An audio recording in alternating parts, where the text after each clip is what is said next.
Yeah. But when you are playing a team that's basically playing the same style but just better, you sometimes have to change. Flip the script a little bit, and they do have blue side, which means There we they go. get to dictate the flow of the draft a little bit more. There's the must-bans that you would want to first pick. Samsung just gets rid of those right away. Kalista and Sejuani. Because now we see this here for G2, as we just talked about. Like, we see the art sensor supports getting removed, so they are not just looking to protect Zven in the late game and do nothing else. At least what they're telling us with the first two bans here.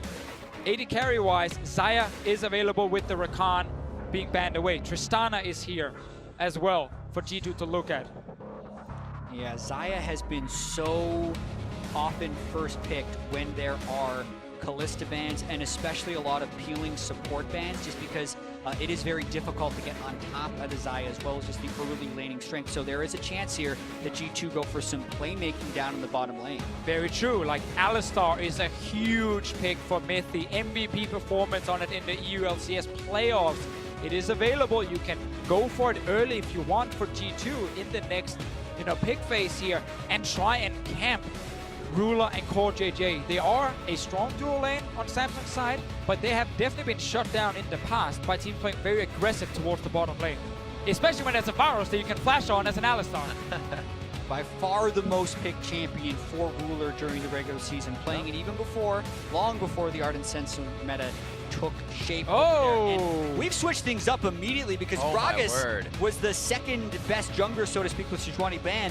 The Ivern, that's a throwback there for Trick. I love the fact that Ivern is being used. I really felt like he was like low-key good coming into this because he brings Ardent Sensor. So when you run a support without Ardent Sensor, Ivern will bring that. We get that Alistar we just talked about. There's a Varus with no mobility on the side of Samsung. However, they have still found an Ardent Sensor in their game. You can't ban all of them right there. Taric with the Ardent Sensor can apply it to the entire team if he has the right circumstances reached, and can be very good against champions that have to all-in engage like Taric, as long as the burst isn't incredibly upfront. But to your point, Officio, the Xayah Alistar can be extremely aggressive, and it doesn't have the late game penalty of no Ardent Sensor since they picked the Ivern. So I really love that trio of picks. And Taric, of course, is a standard answer from a lot of supports, especially over in the LCK, where looking towards the late game team fights, when Alistar is like jumping your back line, you pop down that Taric ulti, your carries will not die. A Varus with Rage Blade and Ardent Sensor just free hitting. But G2's comp at the moment with Ivern are not necessarily looking to dive the enemy backline in team fights. It's actually looking to also just deal with the big tanks in the front, because Ivern is obviously not going to offer anything when it comes to killing people. You almost have two choices in that. You can say, oh, as G2, our first initiation didn't work, pull back, do it again. That smells like a Corki pick. Decide what they want to do. Absolutely could. We see the Cassidin, LeBlanc, Syndra, Rise. Corki does seem like it could very much so be on the list. They may just leave it out for the last. Ruler could be locking in that Cho'Gath, as Samsung Galaxy, as we heard, loves to go late. Yeah, and this is also a pick right there, a power pick in the top lane, and I think more importantly, gives them the counter pick in the mid lane. You already have those 4 mid lane bans. What do you think the blind pick is here for Perkz? Give me Trundle or Gnar for expect in the top lane against that Cho'Gath if he wants actually like a counter pick for himself. Perkz wants to play it safe. The Cassidin ban was surprising when they now didn't pick the mid laner blind, because obviously G2 would never blind pick Cassidin. It seemed like Samsung were expecting a Cho'Gath ban from G2. When that didn't happen, they kind of adapted on the fly. Yeah, I think a lot of these last picks don't have huge counter pick value right here. The Cho'Gath and the Maokai with the current bans, not necessarily huge counter pick value, and the Shen can have a better late game laning phase against the Cho'Gath if they choose that. Yeah, and obviously Shen does offer even more potential bot lane dive. You have the Alistar engage with the Shen ulti on him.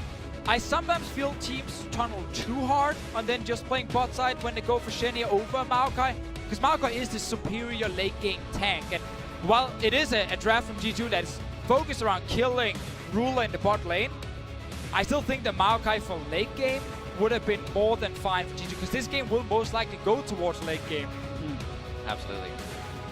Hopefully Crown can now be a carry on that Taliyah. More so setting up the plays maybe for CuVee to get in there, be that tank. They can cut people off with ambition. G2 looks like they could be all around these fights, really picking and choosing how they sort themselves out to get into it. Two sweet teams we see coming in for both, and both with that Ardent Sensor, as we were wondering. Yeah, it's very interesting as two teams that do like to play it a little bit more slowly. Yet last game with RNG in 1907 and Fenerbahce was that slow drawn-out one. Here, I see more initiation opportunities. You have the Shen who can always flank, you have the Alistar who can fly in, and then from Samsung's side, you have the global presence of the Taliyah to make plays in a side lane with a utility AD carry in Varus, which, by the way, 20 picks in Summer Split plus playoffs and regionals for Ruler is the most picks on one champion globally for any player in Summer Split plus. So he is very comfortable and familiar with that Varus. There you go. You got a way to measure that guy. So mystery gifting has been reset. That bonus is reset. Baron steals and pentakills will double the chance for a legendary skin or esports skin in the client. The bonus stacks up to 4 times max. I think we'll get some good Baron steals throughout groups. We're gonna see hashtag G2 win, hashtag SSG win. We're about to be onto the Rift and see who gets the next victory of group stage. And it feels like we're right back towards MSI here for G2 already with that Ivern pick coming in. Trick not played this champion during the Summer Split at all. Also, it's same with Shen for Expect actually up in the top lane. And obviously, during this boot camp here at G2 Esports, figuring out that there are other ways to get Ardent Sensor on the map. It doesn't have to just be support, and that's why Ivern is right back in the meta. And go ahead. We've seen the coin Targon lanes. Let me tell you, double relic shield lanes. Have you seen that one? They're trying to funnel gold as much as possible. The bling lane. Onto CoreJJ. Ooh! Okay, I like that. Flashy plays. Great flash with the mid laner. Yeah, that could, well, you'd think it would trigger early ganks, but not necessarily from the Ivern. It would then have to be mithy roaming. I'm interested, actually, why CoreJJ didn't just go coin on Taric, because you will generate so much more gold. That could speak to not wanting to get pushed in early by the Alistar kill threat, because you do have a very real trade-off of combat stats early on when you were going coin versus when you're going a relic shield. The health could end up coming in pretty handy. I also want to see if Ruler is just rushing the Rage Blade. It's a build we see a lot from Varus at the moment because it's a super strong spike for him on just one item, and then when CoreJJ gets his Ardent Sensor, you have these two items that just work perfectly together. You know, attack speed that stacks up the Rage Blade faster, and you just deal so much damage at that point. So they're trying to actually really get as much gold as possible for both members, because obviously their build path towards Rage Blade kind of sucks when you gotta build AP as well on the way as an AD carry. It doesn't feel great, but once you get the full item, it's strong. Escalate that goal just a little bit with the early game purchases. We'll see if Samsung can get to that curve nice and quick. Yeah, I do have to credit Samsung's early warding there, seeing Trick on the blue buff. There is a lot of variance in what Ivern can do early, and he's a very real threat for invading and stealing the enemy red if Ambition isn't going to rush towards him. So they spotted him. Seeing that he smote his own blue meant he wasn't going to invade the red. That actually lets you predict the entirety of the Ivern path. It means he's going to do a slow clear right here, so he's going to keep on his own side until he's level 4. And I was looking at Ambition and seeing if maybe he wants to invade the no-flash Ivern early, because Taliyah will get the push on Corki, as we can see here on your minimap, with Crown basically, you know, pushing Perkz down to his tower. But Ambition just taking his own slow clear. Ivern, after we nerfed him some time ago, like, gets really low in the jungle on that first clear. So if he has no flash, like, it's a Gragas fighting him with a red buff, and that's a kill for Samsung. But Ambition are not going in there just yet. Also, this Ivern for Trick, like riding a bike, actually haven't seen it as of much lately. Gragas, Sejuani, Jarvan, Zac, and the not-so-often Maokai was his champion pool as of late. But here, bringing back, as we said, that Ardent Sensor for the team. What else are teams going to show at Worlds? G2 try to put a stamp on this one as they go for the melee jungler and Ardent, or I'm sorry, melee support and Ardent jungler. Yeah, and just reminding everyone that this is the exact same starting lineup that made it all the way to World Finals last year, but wasn't necessarily expected to. Right. They did win their group. They won all of their bracket stage games, but many people were expecting the Tigers to make it out, and a lot of people thought TSM would actually win the group that Samsung was in as early on in this tournament as that. So definitely trying to have that type of Worlds performance once again where they can make it all the way to the final. And one of the big reasons they made the final in 2016, one of the big reasons they're here again in 2017 is because of Ambition in the jungle. Like, he did step away from the team. They were playing with Haru as well, and it just wasn't the same. They need his leadership, but he's the kind of jungler who doesn't take any risks. He plays very slow early on, and that's why he did not invade this Ivern. Top lane gank right now. Waiting, nice rupture, get that long range for Trick so he can get the damage in, and it looks like Expect's gonna get the tank early, but the damage won't be there. Root Caller just a little closer, and he stays alive. Chugs the potion early, shield comes up. They stay alive, but that was botched. That was a little bit overzealous by Expect, flashing to get the sword pass through when he'd already taunted early. They had taken CuVee out of the lane, they had burned his flash, but they thought they could get the kill. In doing so, they give up any advantage they would have gained from the game. He forgot that Ivern barely deals any damage right there, and actually was on the Shen to try and kill the Cho'Gath in the end.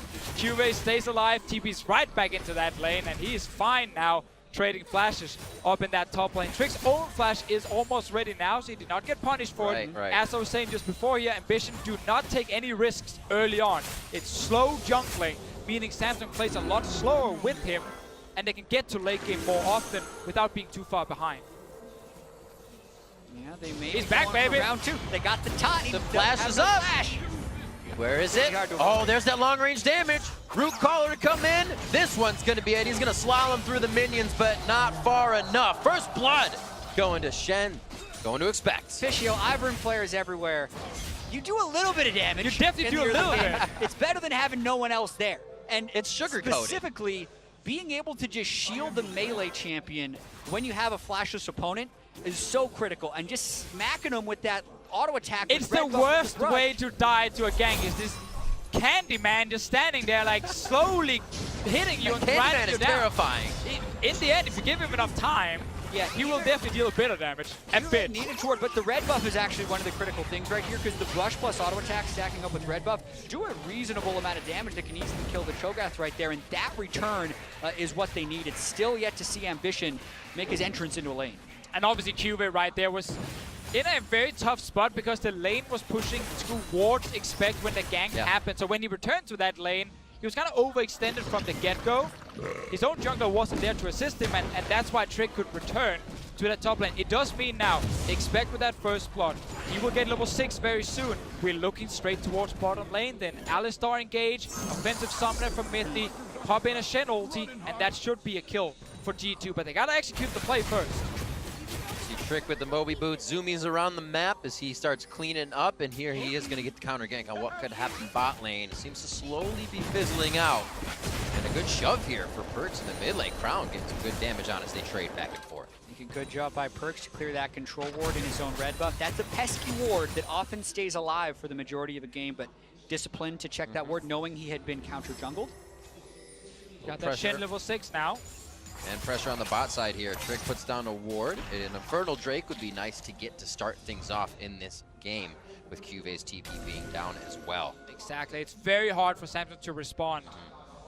We will obviously have Crown with his ulti available to go down to the bottom side. G2 might wait for the package here before they actually really execute the play, but you can see how Samsung, they know, like, they're reading the exact same game plan that G2 are trying to create here, because Ruler and CoreJJ will just play passive on bottom side and say, if you want to kill us, you got to tower dive us. And then there might be a Taliyah behind you, there might be a Gragas there.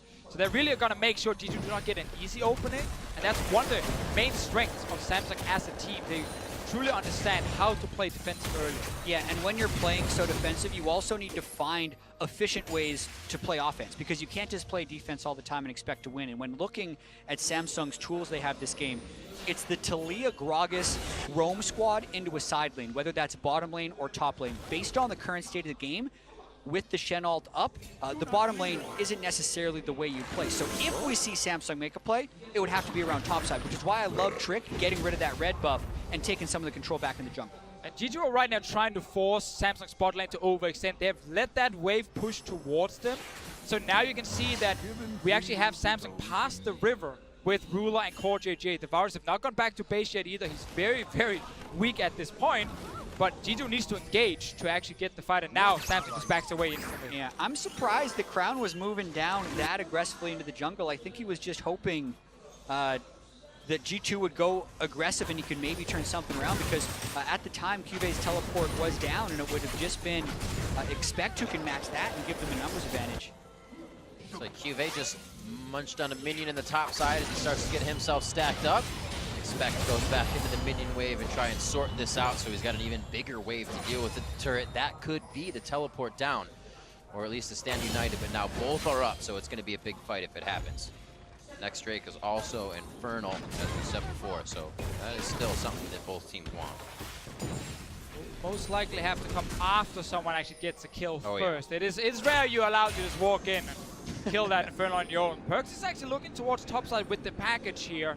They've not been able to do anything against Ruler and CoreJJ, and now Ruler went back, got 2 of the components here for his Rage, but even upgraded the Relic Shield, so eventually he will get a bit of a shield as well for himself. And double Targon sprays in that bottom lane. Nice. Whoa. Good Those poke by Crown. small moves. Crown taking complete control of the lane. Could flash forward for another Q. Holds it. Knows he just gets the lane dominance, and now Ambition can hang around in the jungle, and Samsung starts to move the entire play up.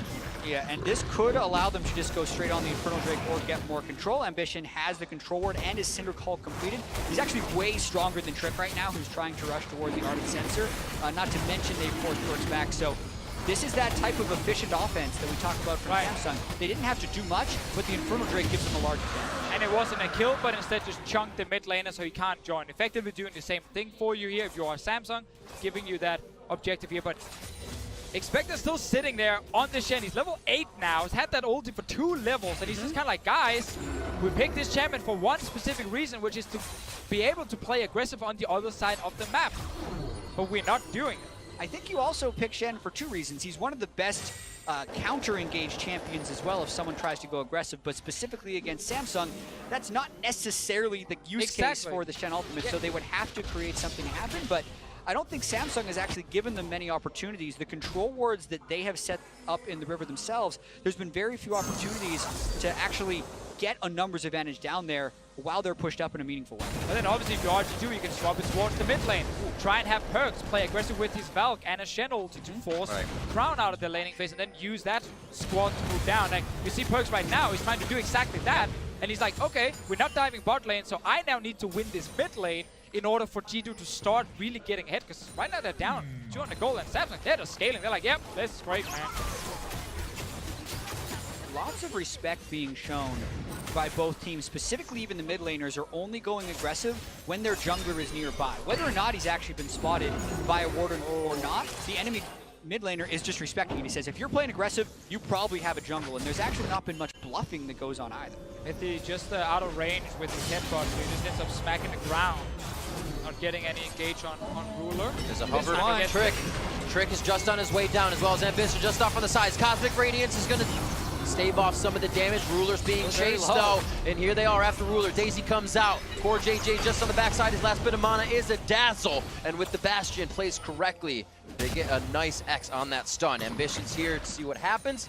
Looks like this one's just going to fizzle out. He's got to be careful. But they're not actually checking the brush, so they don't know he's there. Control warded. They can bring Taliyah down as well. Crown has all the time in the world. He's going to go for the squishiest. If he can get the Zven and knock him back, that's the goal. Daisy stopping him. A great knockoff. And they get out unscathed, basically, on both sides. Can't say the same for the Summoners on the side of Samsung Galaxy and their Sven's flash. Yeah, you have to remember, the Xayah cannot jump over the wall with the ulti. She just kind of jumps up in the air and right back down. So Sven flashing away. Smart play by Crown to just get something. They weren't actually chasing for that kill. They just wanted Sven to use his flash. Oh, Sven, no flash. They get the ultimate as well. Stunned under. Ruler goes a little aggressive. Ambition's here to possibly save the day. The brush is there for Sven to keep firing from as he uses it for a bit of protection in and out. And G2 is out. That's exactly the type of turnaround they needed after they used the Shen ultimate to not generate a kill, because that lane was starting to get a little bit out of hand, and Ruler was getting very close to completing the Ginsu's Rage Blade. So with that 27 or so CS advantage that Ruler had, getting the kill onto Sven will help him keep pace. Yeah, because going back to the play G2 tried to make, it was actually really bad coordination for them as a team. The engage happened in the bottom lane. Ivern was on the way down, but Expect was not in a position to use his ulti. He had to run away from the Cho'Gath first, just like we ran away from the potential fight in the replay. And that simply meant that the Shen ult came down very late, and by then, Samsung had already kind of stepped away and gotten out of the fight. And it could actually have gone really wrong for G2 with that Gragas hiding in the brush. But in the end, Ruler makes a mistake on his own. There's a kill for G2, and they get something at least. Also, CuVee now with that TP up, stand united and teleport down for Expect. These guys decide to do something cross-map. I think with all the summoners down on the side of Samsung, they may hold off for here. CuVee must be using these to save himself in that top lane. It's a good lane swap from G2 though to be a step ahead of Samsung because Ruler is just recalling now and G2 are already at the tower. Yeah, Ruler was in this awkward spot where he's trying to get the completion gold for his Rage Blade and wasn't willing to be out on the map. The Essence Reaver Power Spike, so important for also facilitating this lane swap. So even if they want to match, they're not going to have the same combat power. And now Samsung in a almost permanently defensive position until they can find a recall timing to finish that Rage Blade on Ruler. Feels bad, man. Leaving that base again without actually getting your item. Rage Blade is a really painful completion. And when you die like that, then get lane swapped on, it just makes it even worse. Pretty much getting dictated on, and they have to follow. Lane's going to be pushed in hard here. Mithy and the rest of the team have forward wards that might see Ambition if he does not stay in that lane. He is going to go to the jungle, so they know they can be careful, not to go aggressive. Nice forward plays here from G2 to set things up in the early game. We saw the first Shen ulti. Not really be too effective for G2. The next one will be harder to use because TP is ready for CuVee. He's not going to use it back to lane anymore. He's just going to hold it for that potential fight now on the top side of the map. If you manage to win that fight where the dual lanes are, you're most likely getting a Rift Herald as well as a reward, and that's suddenly a tower going down in your favor. So when you have these two teams with Ardent Sensor trying to both go to late game, very small things can really impact early on who actually gets the advantage with the gold. Yeah, and a really early Daisy used by Trick, but this can actually be used as a way to push the turret really effectively. He's got an Ardent Sensor for Perkz to help his attack speed, and then Daisy ends up tanking the turret to keep it alive. So Crown couldn't be able to clear, but how much can they actually get done? It's these small things that the teams are trying to get in this slow game. Still quite a ways for that minion wave to get up, as now Ruler and the rest, CoreJJ and the rest of the team trying to make a move towards the mid lane, allow Ruler to farm up with that Rage Blade now. And Perkz standing very tall right in front, knows the team is behind him. G2 feels like they have more control of the map to take these little back and forths. The game definitely getting more tense now as we're starting to see the items being completed and more playmaking tools and a lot more damage being on the table. But this type of pace actually isn't that surprising. Samsung, the slowest team in their region and the slowest team at Worlds combined kills per minute wise in the summer split. And then G2 extremely slow as well. You can see 12th slowest in combined kills per minute from the summer split for teams at Worlds and 8th in their own region. So when we talk about these teams kind of being a mirror matchup to each other, this is what we're talking about as well as other things. Yeah, it's two teams who do not like to go for the high risk, high reward plays. Instead, you're trying to make it, you know, a low risk play. And sure, you might not get the huge reward where you're getting an early ace or like many towers going down early, but you're often just getting small advantages, small victories that will eventually snowball into that big win around a Baron or around a late game team fight. Obviously for G2 and Samsung, both comps have a lot of scaling on their side. Like Corki scales like a monster, there's Ardent Sensor from the Ivern as well, and both teams are okay saying, sure, let's just go towards the late game and test who is truly the best team fighting team. And I feel like CuVee is feeling that even more. We don't have that Tristana in this game to destroy him if he goes to 30-some minutes as that Cho'Gath. Already the Righteous Glory could be that engage that the team looks for. Right now, Rift Herald and possibly a Dragon, but the Cloud Drake may just stay waving in the wind for a while here. Might get a little aggression from that top side. There we go. I was wondering, it's kind of like Mithy's calling to the team, do we want this? Should we engage? Perkz says yes. Perkz. Right over the wall, Cosmic Radiance goes out, uses that another Valkyrie to get himself to safety, and Stand United comes in. The 2v2 on the backside with Daisy coming in, threes the crowd. And what damage from Perkz! Looking at the left side now, his Ambition about to go down. Featherstorm comes out as they try to lock him down. Great fights by CoreJJ and Crown on the right side. As we look back behind Baron Pit, they're able to turn the fight as the double kill from Expect comes through after the flash. And now they're trying to sort this one out to keep themselves alive, but also find that last sliver of health that could be keeping Expect alive. And he goes down. 2 more kills for Samsung Galaxy. What chaos in that fight after 18 minutes of trying to find small advantages. Everyone finally uses those globals to fight around the Rift Herald. It's a split fight, top and bottom, but in the end of it, 4 people fall on G2, and Samsung trying to push mid. Yeah, it was a good start with the Corki jumping into that backline, but CoreJJ read the situation and instantly popped the Taric ulti. Bought so much time before G2 could actually kill Ruler in the fight and allowing the rest of Samsung to... Let's see it one more time. Yeah, exactly. Let's see it again here. after they force the flash from Taric, the package is available from Perkz side. He should call for Shen ulti already, but Shen of course has to respect that he can't be stopped by a Cho'Gath. So he actually ends up jumping out of the fight, but now the ulti's down here, buying time for Samsung's backline, and then look at Ambition to the left, waiting for CuVee to join. And by the time this Cho'Gath joins, well, a lot of damage has already been dealt by the Gragas, and now kills coming to Samsung. Yeah, small fight on the back end as well, and when Crown is untouched, it allows him to chase, because at this point, it looked like a one fight for G2, but because of how healthy CuVee and Crown were by the end of it, thanks to how much G2 burned at the very start of that fight into the Taric ultimate, since they couldn't escape the fight, it ends up being 4 for 3. This Rift Herald is going to disappear very, very soon, but they just kill it in time. Samsung got the bot lane tower, though. Ooh, wow. Getting a lot of gold. They're going for more, too. Low. They got Ardent Sensor pushing down there, as well as the Rage Blades. Tough one for Expect to defend. They're going for the... Okay, I was going to say. Taunt out. CoreJJ is able to tank it up. They got the minion wave there that's going to be bot. Rift Herald's going to be thrown mid. They can try to get the damage in.